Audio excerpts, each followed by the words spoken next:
can tell this is a very special evening for me on so many levels because of the variety of people involved in it, musicians from different places, different backgrounds, and a theme of calling for peace at this very unique time in our world right now. It's been an exciting week for me, obviously, because Marc Egea, all the way from Barcelona,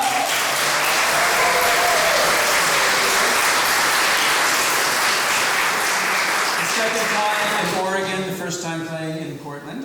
As you can tell, we do a mix of interesting, hopefully interesting, music of different types for piano and hurdy-gurdy. The Catalan name for the hurdy-gurdy is viola de roda, the circular violin, in case you're wondering what this unique ancient instrument is about. But you can talk to Marc after the concert about that. The other reason I'm so excited about this collaborative evening is working with Eugene poet Ingrid Wendt, her wonderful texts, and getting a brand new piece of ours performed, premiered for the first time in the second half. So please stick around for the second half, not only for lots of good music, hopefully, that you'll enjoy, and this premiere piece, but also because we have a nice reception afterwards.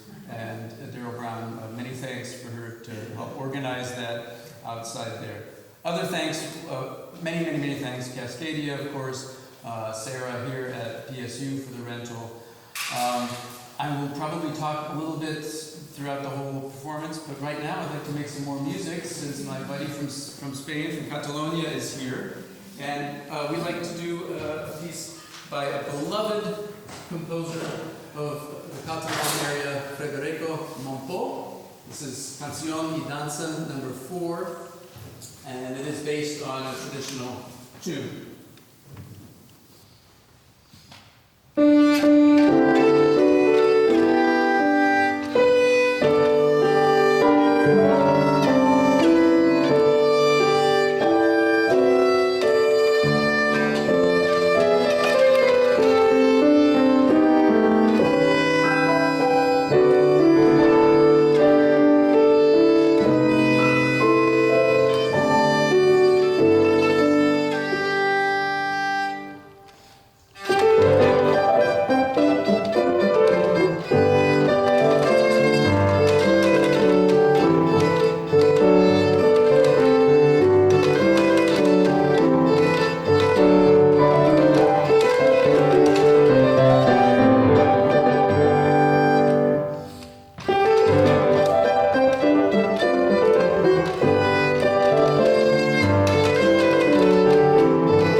Marc's right now. This is translated as the Stone of the Eternity. Eternity. Yeah.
So, to me, some of the themes of this evening are, among many, are acknowledging, the pain and injustices, the suffering that's going on in the world right now. Two, if there's three, if I had to pick three. Two, to know that there's still a lot of joy and humanity left, and we're experiencing it right now, tonight. So a lot of this music will actually be joyful. And three, that there's a great, incredible beauty, as we all know, in collaborating with other people, whether in your own country, from different walks of life, or from across the pond in various places. So that's what's happening here tonight. Before we bring on Ingrid and her wonderful poetry, and then the amazing Humanis choir, which I'm just blown away hearing them rehearse today. Very, very excited about that. We're going to play one more piece of mine, since we're both composer-performers. And this piece, this romanza, a very short little romantic piece, kind of inspired by Clara Schumann's romanza for violin and piano, was originally meant for violin. and piano, but it doesn't seem like such a stretch since the viola da rona is the circular violin to include it on the hurdy-gurdy.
Ingrid Wendt.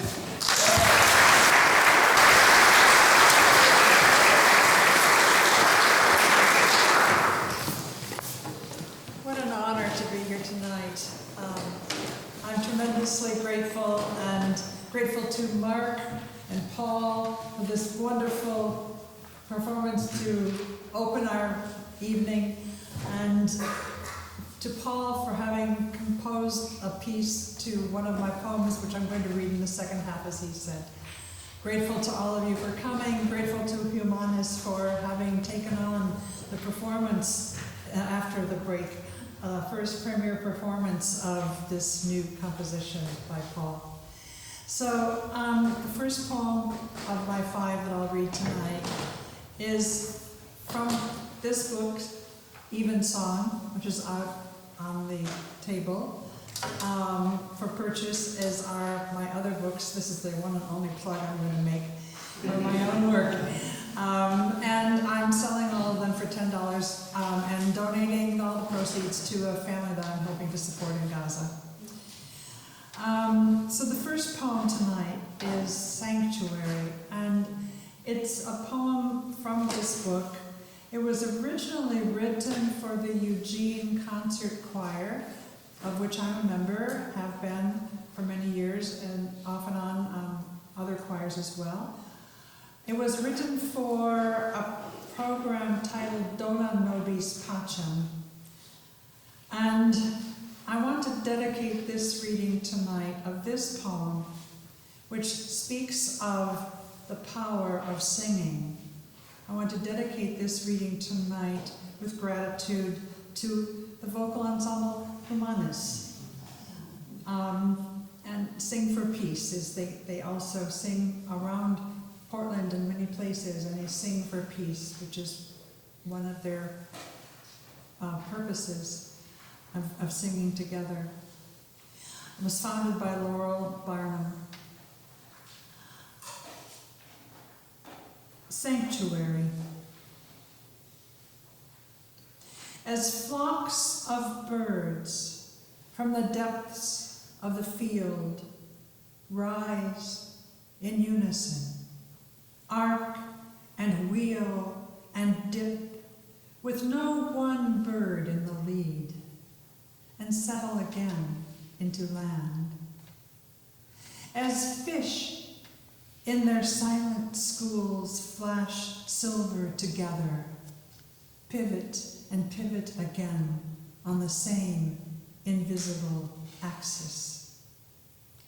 When the music begins and we, in our separate sections, stop that inner, ever-present mental chatter and join together in song.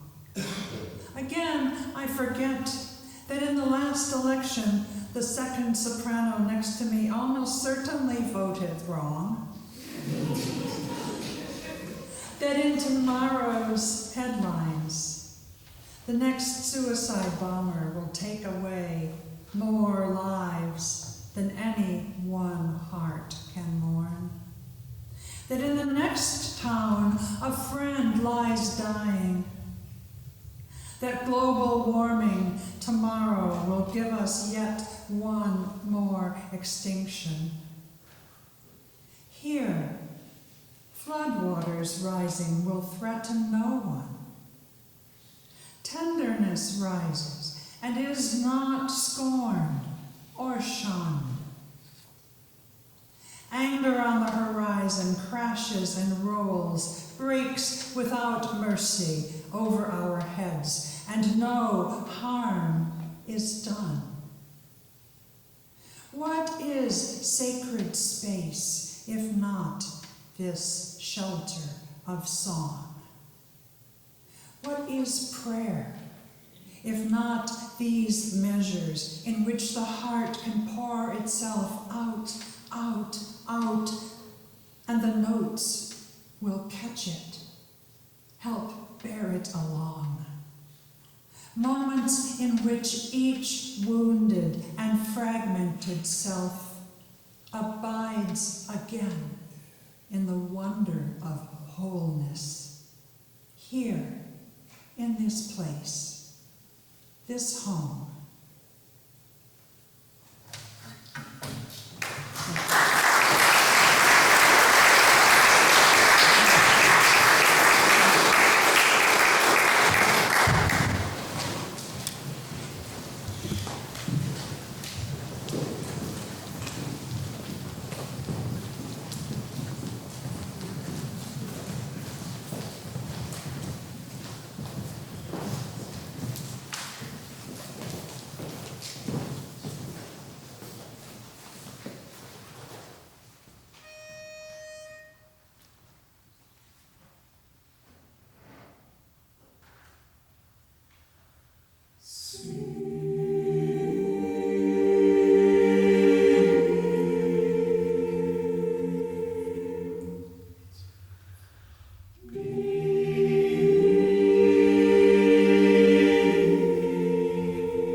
Ingrid to come up next and read a poem of hers. Go right into a suggestion from Marc here from his homeland, an ancient chant was found in Mompou. Yes. And we're going to do a little experiment here and collaborate with the wonderful choir. So, but first, a little prayer from Ingrid. Yes?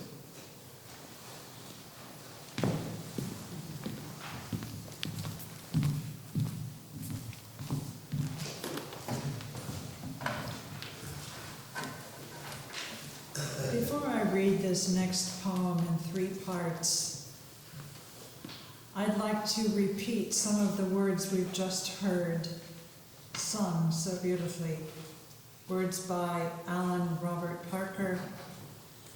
What grace emerges from the whip? What strength is driven by the sword? What force can kindle restful fire? What willful creativity is spurred by twists of pain? Life cannot flourish out of death. This poem I'm going to read is in 3 parts, and the first part is about pain, and it is about grief, and it is about something very difficult. I began this poem in 2012 in the Mexican Yucatan Peninsula, where I was on a writing retreat, surrounded by lush jungle, birds, the sounds of waves. It was glorious. And then came the news of the Sandy Hook Elementary School shooting. And I was paralyzed. I couldn't write. I couldn't think. I was stunned, as were all of us, I'm sure, wherever we were when we heard that news. And so the first part of the poem is acknowledging that, and it rekindles the scenes that day, not of the, oh yes. And I want to say something else, convey some words by the famous painter, poet, philosopher John Berger, British poet, painter, art critic, thinker. Poems, regardless, and I think this could be true of songs or any art. Poems, regardless of any outcome, cross the battlefields, tending the wounded, listening to the wild monologues of the triumphant or fearful. They bring a kind of peace, not by anesthesia or easy reassurance, but by recognition and the promise that what has been experienced cannot disappear as if it had never been. The promise is that language has acknowledged, has given shelter to the experience which demanded, which cried out. And then, as you'll see, the poem moves on as this song moved on to conceiving of peace.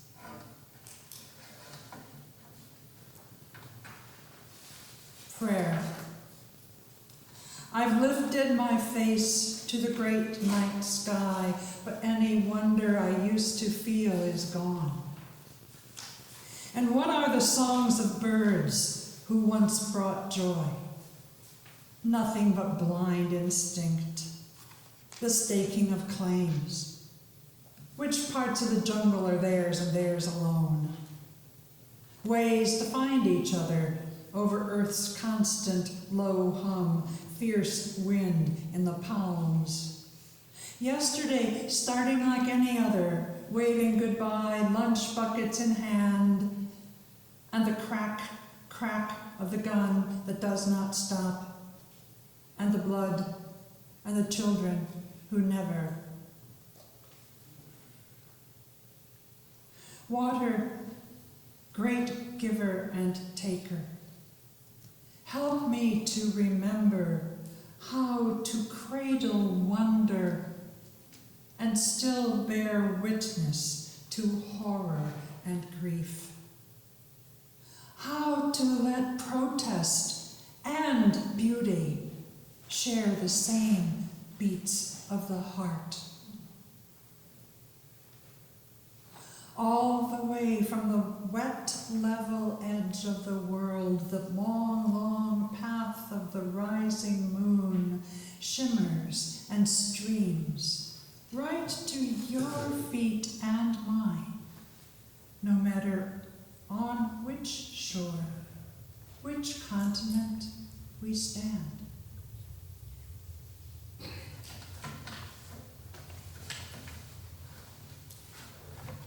And let's go right into this next piece.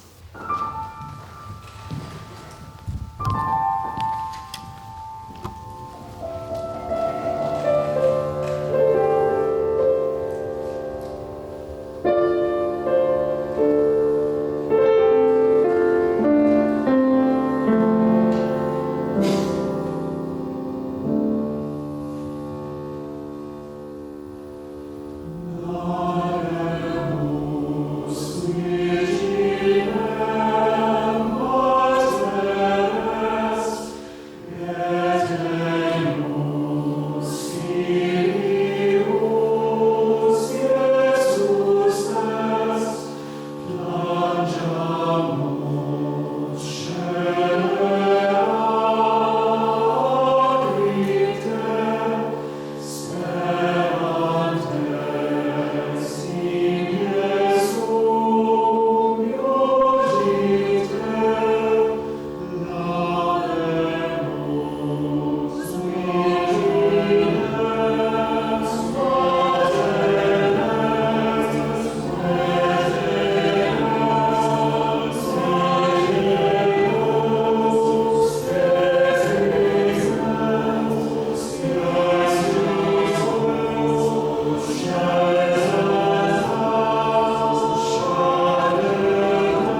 rousing conclusion with the following song. The first feature Marc here, a solo hurdy-gurdy piece from his homeland. The song is a very sad song, but very beautiful. I will sing for you in Catalan. It's about a girl who wants to be free. The name is La Vanitosa.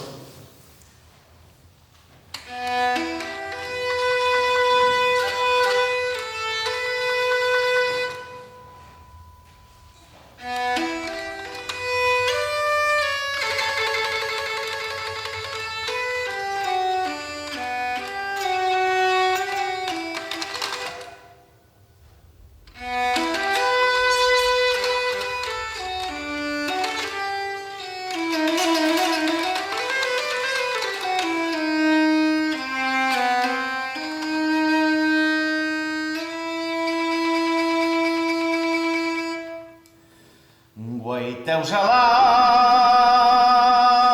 vanitosa, que per pobra m'han deixat, que cavalem 700 duros, a Pons no en trobareu cap, que cavalem 700 duros, a Pons no en trobareu cap.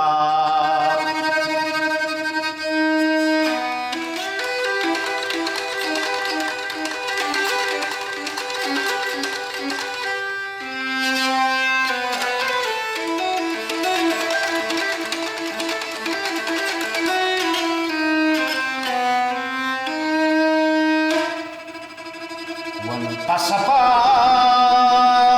Sant Egea, fa el jovent que alegre està. Qui passa la nafrada, els gossos l'abandonar.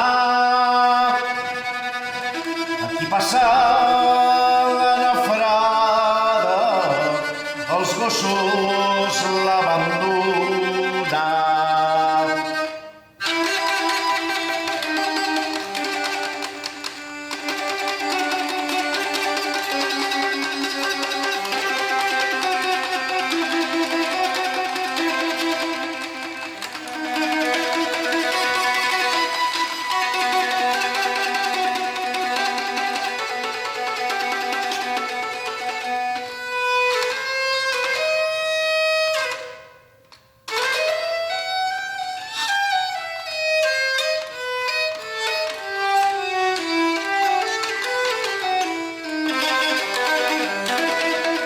Guaiteus a la vanitosa, que per pobra m'han deixat, i cavalem 700 duros, a Pons no en trobareu cap, que cavalem 700 duros, a Pons no en trobareu cap.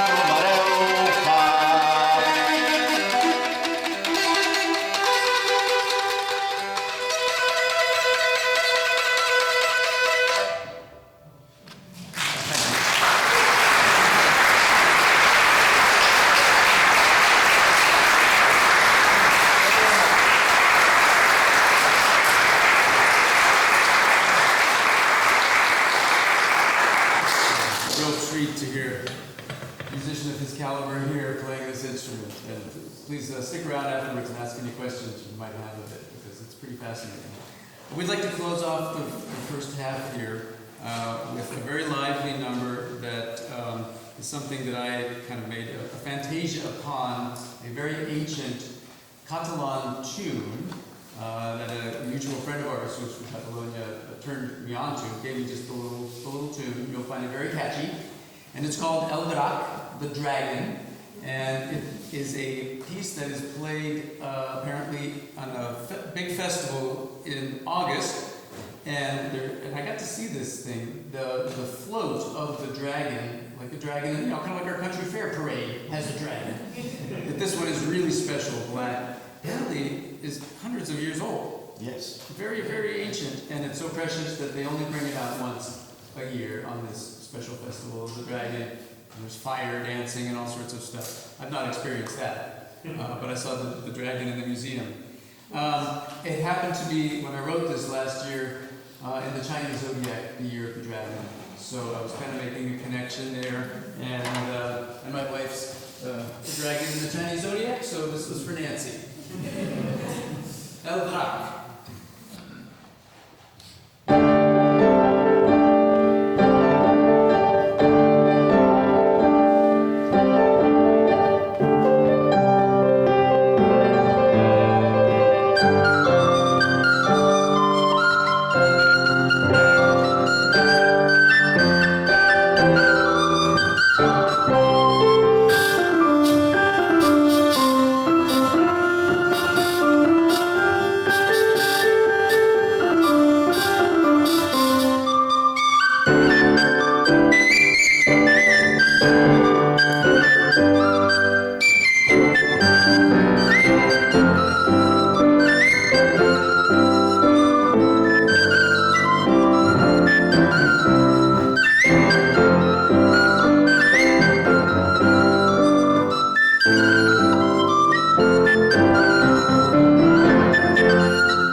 lovely second half. Please stick around, especially for the world premiere of this brand new piece and some more intercontinental music, and then reception afterwards. Please stick around. So see you in just a few. Thank you, thank you.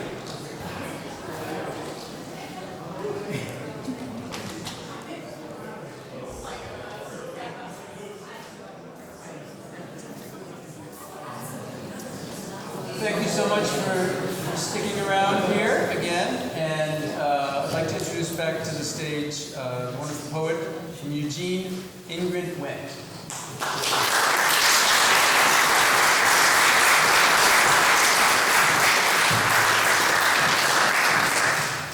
Thank you.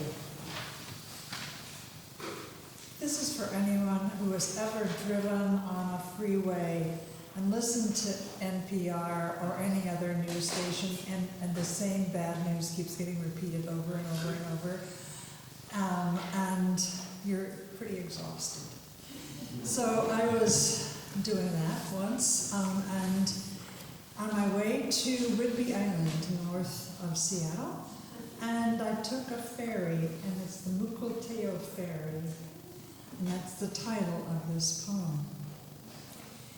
After the long drive north, relentless the traffic, relentless the heightened news of yet another alert.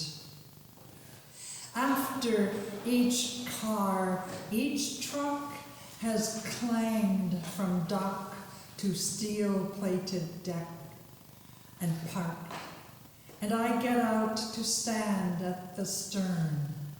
Light wind, clouds breaking, and the quaking of tethered engines. Beyond this iron chain, the dark water churning. Without warning, the cloak of a great calm descends upon me, like the very word upon, the way it slows the sentence down. A measured word, hinged, the way fish in their inscrutable expressions hang immobile, as though rooted each to its own place. And I enter again into the beneficence of the world of water, whose rhythms will not be hurried, into whose covenant, under the ancient composure of stars, we pull anchor and begin to sail.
you all look so great back there as the backdrop to our evening. Anyway, you should just stay.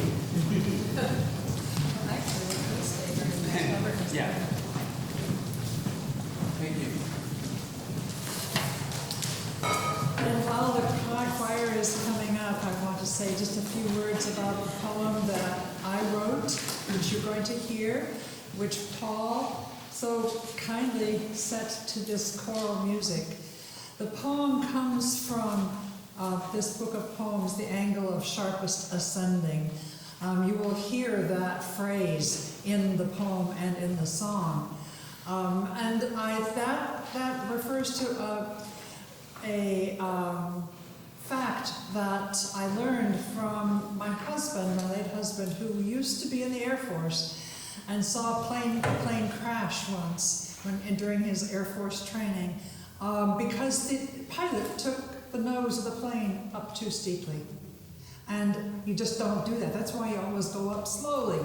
If the angle is too sharp, you'll fall back. So, so things can't happen as rapidly as we might wish, including peace, for all we try. This book came out of a year teaching in Germany, and it was the year of 1995. The book came much later, but it was 1995, and in the United States, we were celebrating 50 years of victory, and in Germany, they were celebrating 50 years of peace. And I started hearing stories from people in my generation born at the end of World War II. The trauma they carried, the guilt and the shame they carried and were made to suffer and didn't get recognized, and just the sorrow for what their parents and grandparents had done. And what do I do with all this knowledge, all these people who are, this whole generation is not being recognized for the grief that they inherited. So this poem addresses not only that, but warfare in general.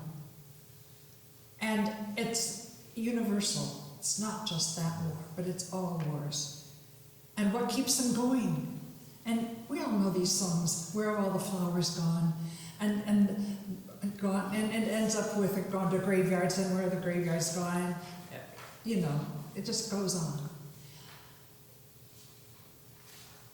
One more thing, I remember behind this poem are all this knowledge of, like in Yugoslavia during the 90s, the civil war there. And the rallying cry was revenge, the Battle of Kosovo, which was in 1306, right? Okay, so this poem addresses the issues of competitive suffering and the seemingly unquenchable thirst for revenge. And we see it happening today.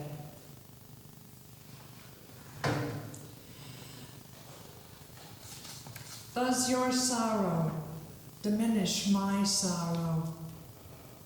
Can my memory speak for yours? Does one horror extinguish another? Whose grief most worthy of news?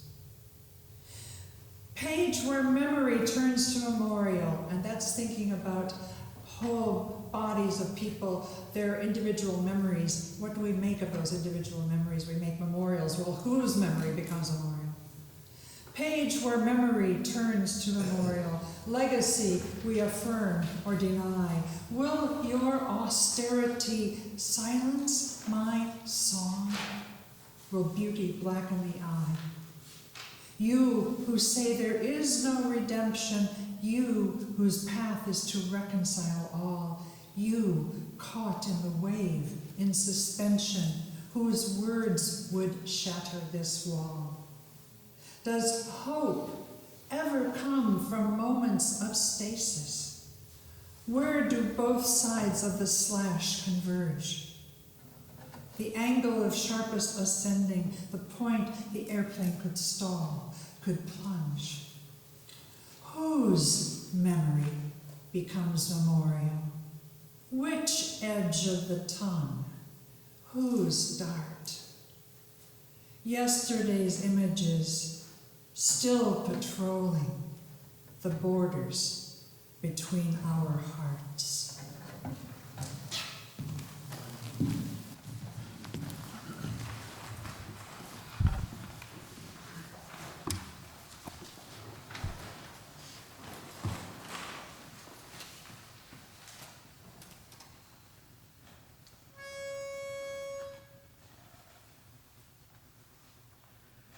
Does your sorrow diminish my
find the poem and to work with, to write the piece and then get Ingrid's input on it. And now, por fin, to get it birthed. This is the premiere, so many thanks again. I'm sorry? Yeah. We'll have one number now before some more choral music, so thank you for staying. This next piece of mine has a little bit of an interesting backstory, so bear with me. I'll try to be brief. My parents were both from Vienna, and I was lucky enough to get to see my aunt in Vienna when she was age 88, to visit her in a retirement home for the very last time. And when I did that, I happened to have a little flip phone, and I convinced my aunt to sing me some folk songs from Czech, in the Czech language, from her heritage. I don't speak Czech, and I had no idea what the songs were, but I was just lucky enough to get a little recording, which I just tucked away and transferred over to my computer, a little MP3, with a little thought that maybe somewhere down the road, after she passes, and she passed a few years later, that maybe I could do something with one of those songs. Because one of them really kind of attracted me. I didn't know what it was called, I didn't know where it was from, and I tried to do a little research, and with the help of another Czech relative who does speak the language, we tracked it down, that it's Zálet Sokolu, and it is the story of the White Falcon. It's a traditional Czech song, it might be in the Moravian dialect. For those of you who do speak Czech in the audience, please bear with me later as I will attempt to sing a verse in that language. But the gist of the folk song in its original form was Fly White Falcon. A girl asks the falcon to fly to her sweetheart, sending him 100 greetings, and whispers to him to come at night to her, and that she loves him very much and keeps him in his heart despite the distance. Probably a very familiar type of sentiment over the centuries, and for some reason, not for some reason, for a good reason, at that very moment where I finally got that translation and I was interested in writing a little piece based on the tune, it was the very start of the war in Gaza. And it actually made me think somehow just not of specifically that conflict necessarily, but of just through the millennium, how many stories like this of either loved ones, romantic loved ones, or families have been separated by war, torn apart, and that person that's dear to you is somewhere else. And you want to be reunited, and you pray for peace.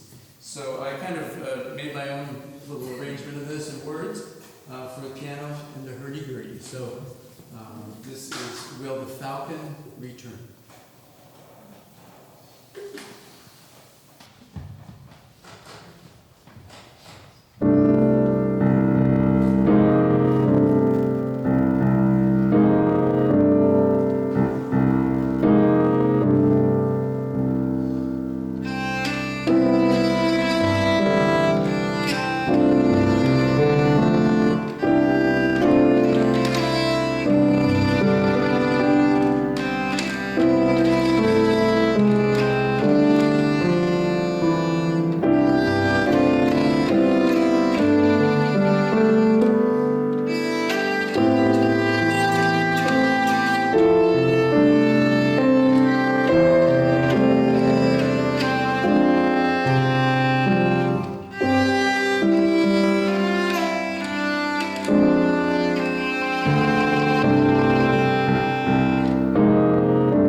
with Marc started actually during the pandemic, and we became kind of like pen pal online email correspondence about hurdy-gurdy and other matters.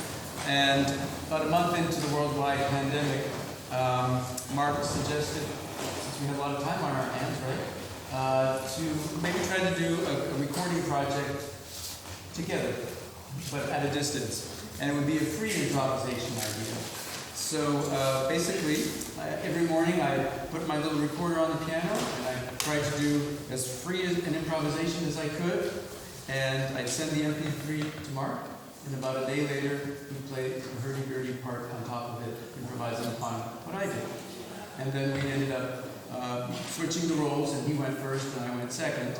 And we compiled a little suite called Morning Improvisations, which is available on Bandcamp. And we were lucky then enough to finally meet in person. So we made it a tradition that at each of our concerts, we would do a short little free improvisation together. And this week, we actually got to record some free improvisations together, which we will release at some point also on Bandcamp. So we'll see what happens here.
bit of a literary evening.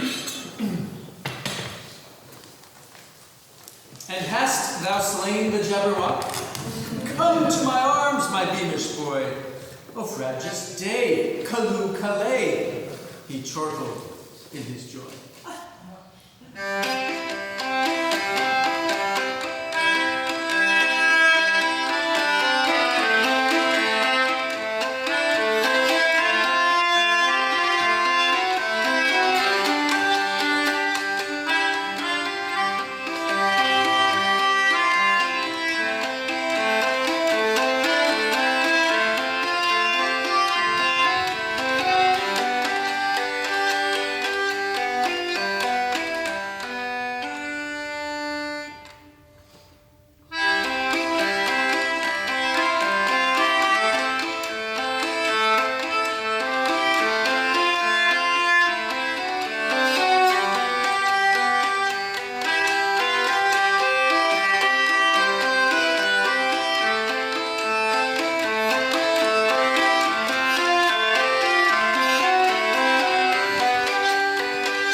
If one side of the coin is war and the other is peace, if our future depends on how it lands, if war is fired by greed, hate, and destruction, and peace by the force that pumps the green into every seedling, if, as Denise Levertov said, we are the humans who can make, whose language imagines mercy.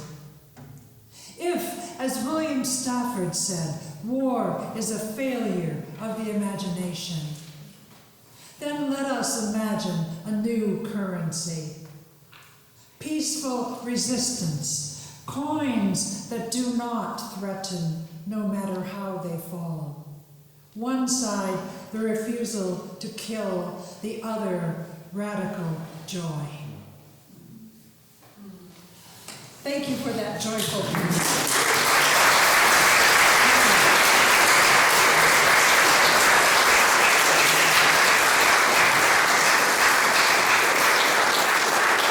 We started with footprints and we're going to end sprinting to the finish, but I hope you can join us afterwards for some refreshments out there and meet Marc and say hello and see what happens.